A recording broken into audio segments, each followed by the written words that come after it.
because we were really a team. Kasi Oo, ang weird even if we didn't like each other, we really loved each other on screen. Alam mo, pag binigyan mo nga kami ng script, titignan lang namin, alam na namin Alam mangyayari. na namin. I think we're the best. Nag-direct na ako, kasi talagang totally different. But then you see, like now, you have a job that's more lasting. So, yung redirection mo din was because you were supposed to be where you are today. You have how many kids? I have 3 na. Wow. Parang expected ko naman na magkakaroon ka ng madaming anak. Kulang pa nga eh. Talaga? Inasal ko lang si Liv. Ang saya, kasi syempre dati hindi mo naman i-expect na magkakaanak. Iba yung mundo. May iba talaga yung mundo mo. It will evolve around them. And grabe lang yung journey. Kaya ako sinagot ni Liv dahil sa kanya rin. Dahil binigyan ng ghosting. Kung alam mo kung ibang ano yan, baka wag na yan. Wag na yan. So, sabi ko talaga sa kanya, oh my God, this is it, Liv. Sabi kong ganyan. If you don't wanna waste your time on everybody, siya na talaga yun, that you're not wasting your time kasi kayo na talaga magkakatuluyan. Kasi alam ko na... Buti nga good words yung sinabi niya. Thank Good you ah. word to Yeah. word. And I was going here, I was more excited than nervous. Sabi ko lang sana, pa nag-usap kami parang dati. Naguguluhan kasi ako sa'yo. Alam mo yun, alam ko naman concern ka sa akin. I'm so proud that you have always been a survivor in this industry and you are where you are today. You treasure your heart so much na kaya mong mabuhay kahit hindi na sila ang magdidikta kung anong dapat ka, kung sino dapat kasama mo. And I feel like you deserve that because you've always worked hard since you were a child. And not many child actors will be standing in your position now. Aside from that, you're married, you have children, you have a beautiful home. This is a forever friendship. Yun yung sabi ko kay Angelica, sabi ko sa kanya, kahit anong mangyari, forever ko kayong mahal eh.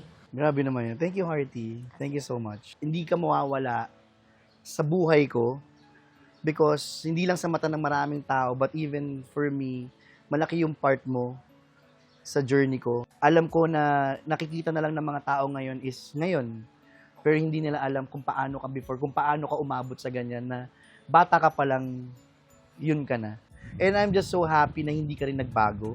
Kasi coming here, akala ko talaga ma-intimidate ako kasi may ganun eh. Kung iisipin ko yung magandang heart na memories ko, syempre kasi ako sumira, di ba?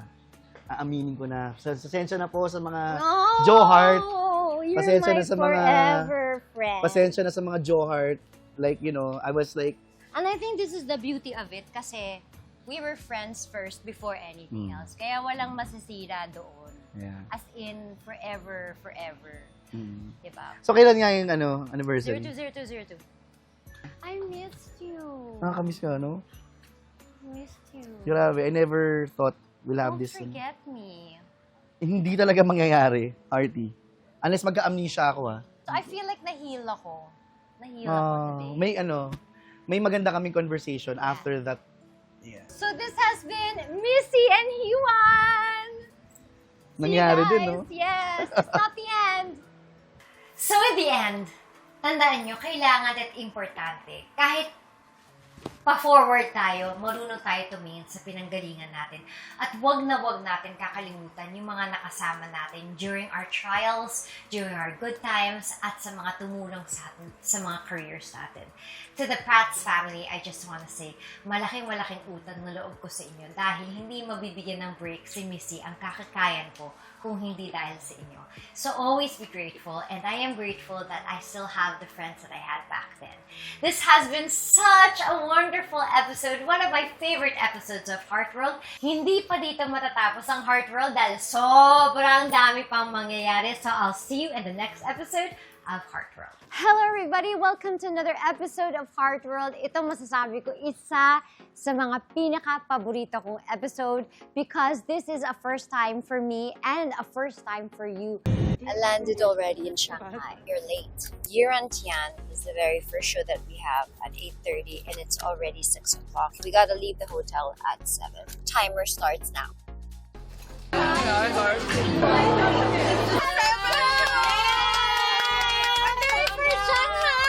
One of my most favorite.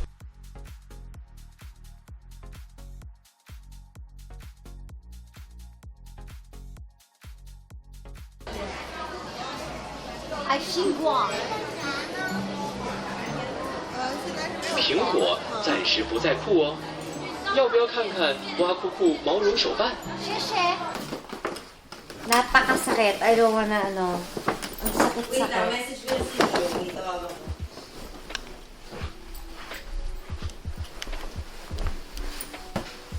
The other night, it was just yun, nahulog yun sa akin. Sabi ko na nga, ba't dapat di ko na lang sinuti? Kakapikon. Please, please, Lord.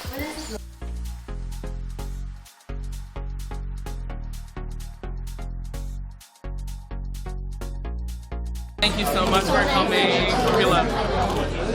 Thank you so much. The pictures real quick, yes. Thank you so much for coming. Thank you. Amazing. So join me on this very, very wonderful adventure for Shanghai Fashion Week.